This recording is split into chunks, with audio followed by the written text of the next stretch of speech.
Good afternoon. I'm Dr. Terry James Gingras, and this is Dr. G's ADHD Room. This is a show designed to make the world safe for ADHDers.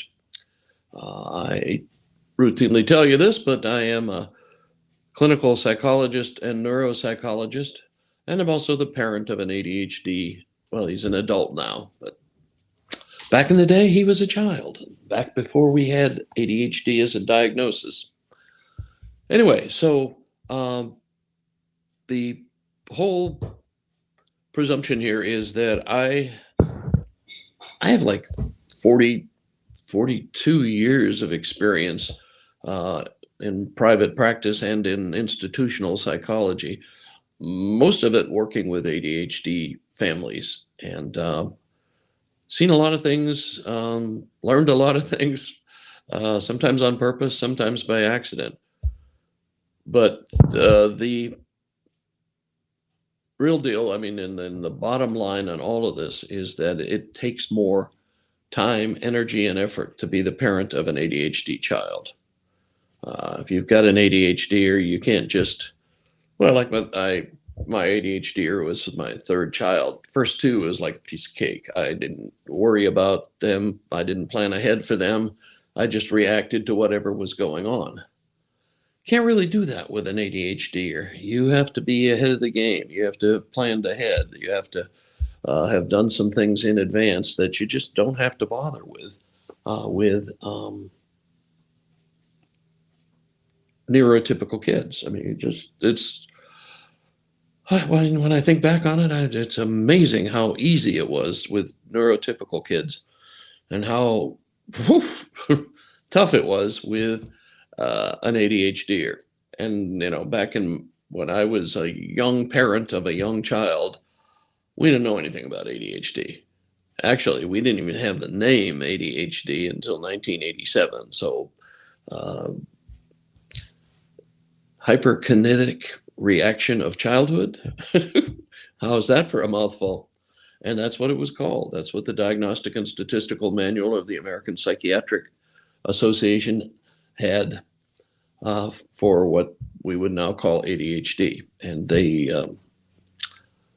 well, I mean, you can tell just by the name that it had a couple of misconceptions. First of all, reaction of childhood, that means you can grow out of it, right?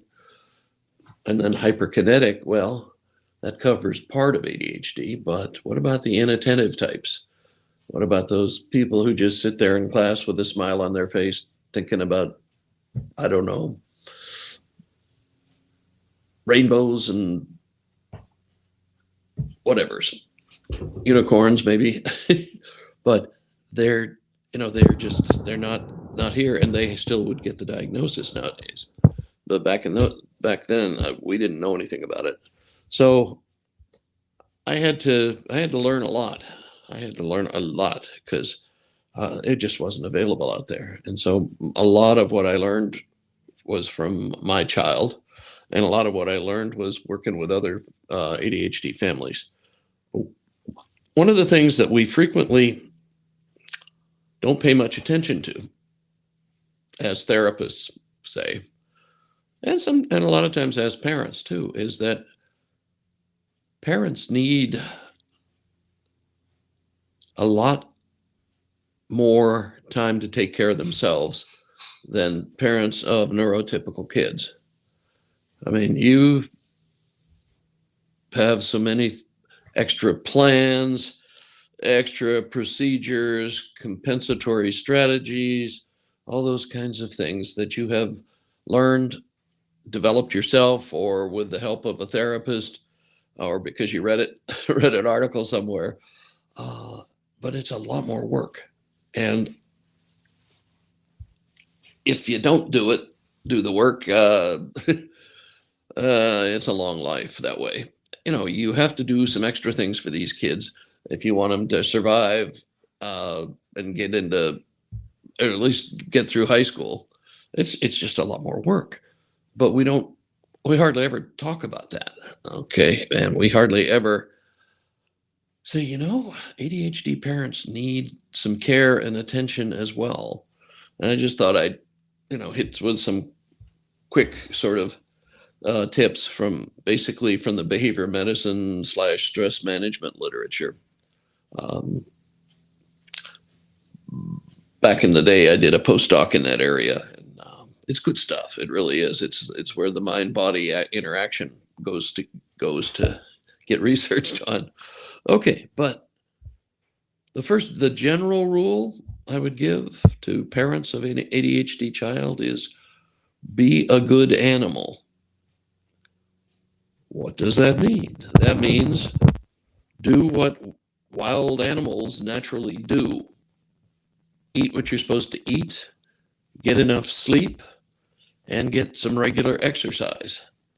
And that's not all you need to do, but those are the biggies. If you can make sure you're getting enough sleep, you're eating properly, and you are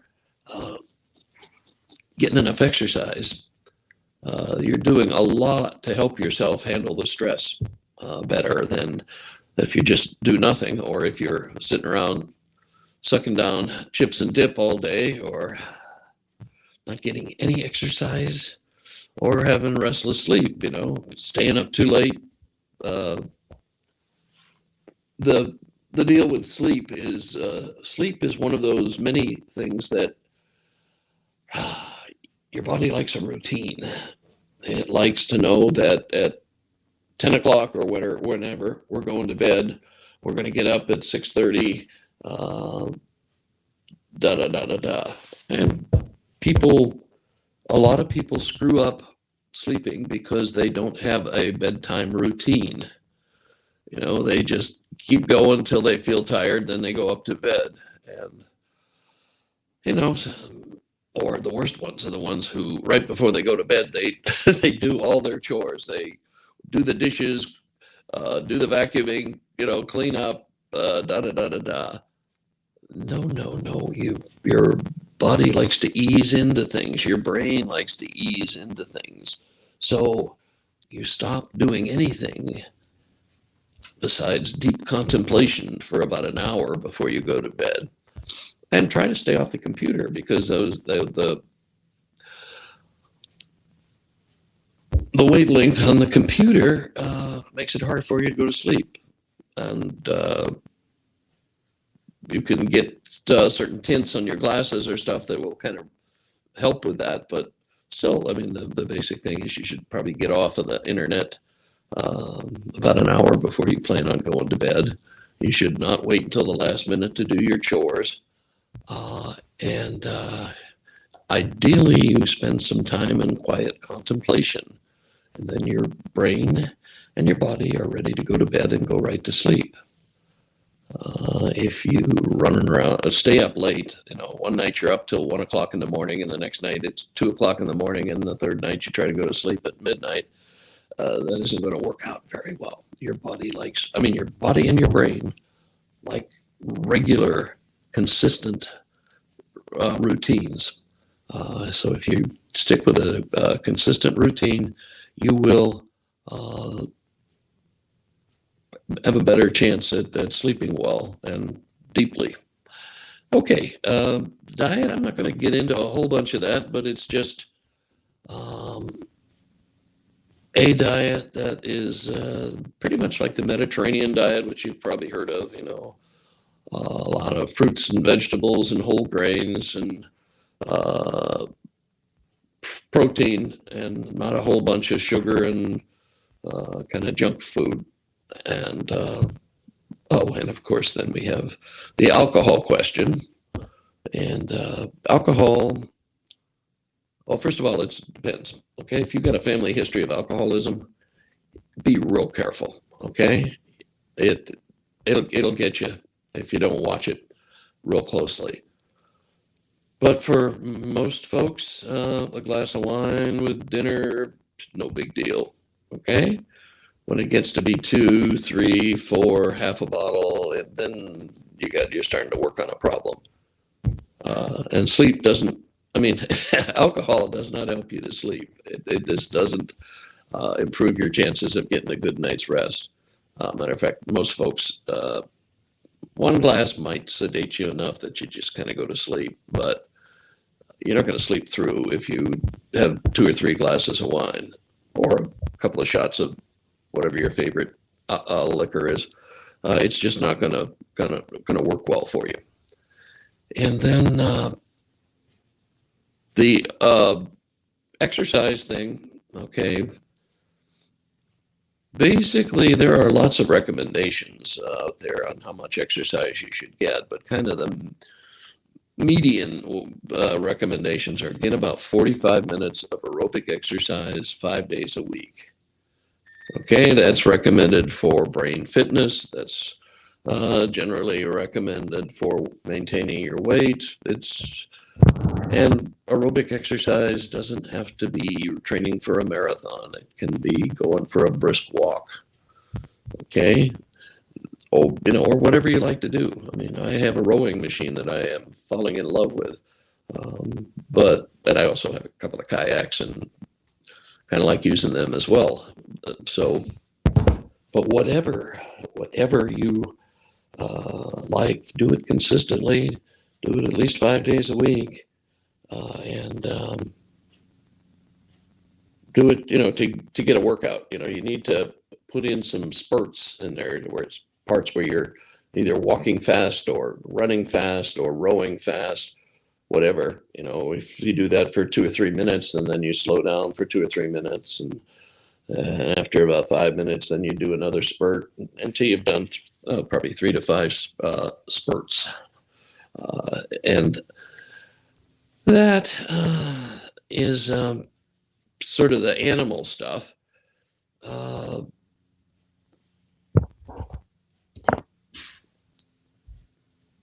The other thing is, and we are really bad in this country at this, you need some time to just do nothing. Okay? Just some time to, I don't know, sit on the back porch and listen to the wind in the trees, or watch the ripples on the water or something. You have to have some time when you're not doing anything, when your brain and your body can just get a chance to recover. And that's really important, okay? Other countries in the world, especially all our European brothers and most of the folks in South America as well, they think it's a good idea to take a couple of hours for a lunch in the middle of the day. Sometimes they, certainly the Spanish, the Spanish people plus the folks that were Spanish colonies, a lot of them do the siesta thing, mid-afternoon. They go home and take an hour nap or so, and then they come back to work, and I don't have supper until 8 o'clock or 9 o'clock at night. Takes a little bit of getting used to, but it's not a bad idea, because we tend to be going, go, do more, work harder, da. That's, and I've lived outside the country for periods of time, and it's always amazing when you come back and it's like, what in the world are these people in such a hurry for? Why are they flogging themselves like this?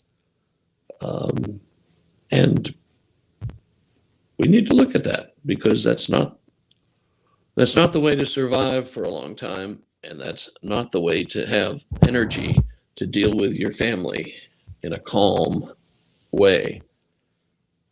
People who get stressed out, who get burned out,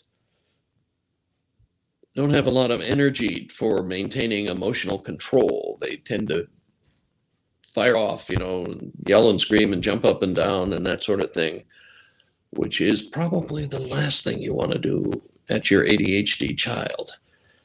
They don't respond well to that. And frankly, they get enough criticism during the course of a normal day that they don't really need anymore. So taking care of yourself keeps you under better control, so that you are calmer, you're better at observing what's going on. Because that's one of the things you have to do as an ADHD parent. You got to try to figure out exactly what's going on. He doesn't seem happy today. What's going on? He's irritated today, or he's thrown 3 fits already today. What's the deal? Because that's what you have to do. You didn't ask for it, but you have to do it. You have to figure it out. Knowing that it's a neurologic condition,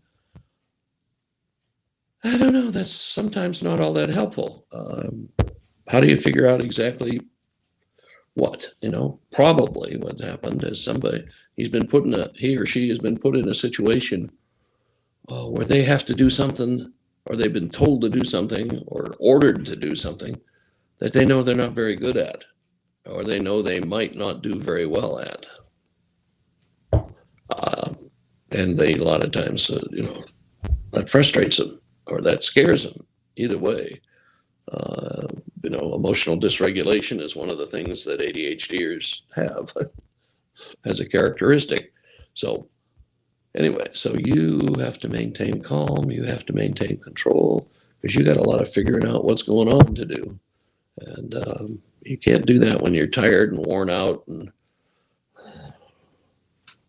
it's just not going to work well. Okay, so that's real quick and dirty, the kind of things you need to be looking at to take care of yourselves. And both of you need to do it. Mama and dad, you need to take care of yourselves, take care of each other, in addition to the family. Alrighty, that is me for today. I will catch you next week about the same time. And remember, we need ADHDers because we need people who think outside the box. They're going to be the ones who make the big solutions to the big problems. And so take good care of them and encourage them. Who knows? They may be the ones that solve the big problem.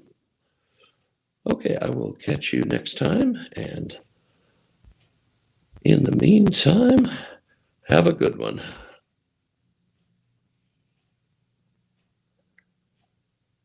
Oh, one quick thing. Have any comments? I'd appreciate hearing them. Somewhere down here you can do comments and remarks and things topics you'd like to have covered, and that sort of thing. I'd appreciate any feedback you can give me. Thank you.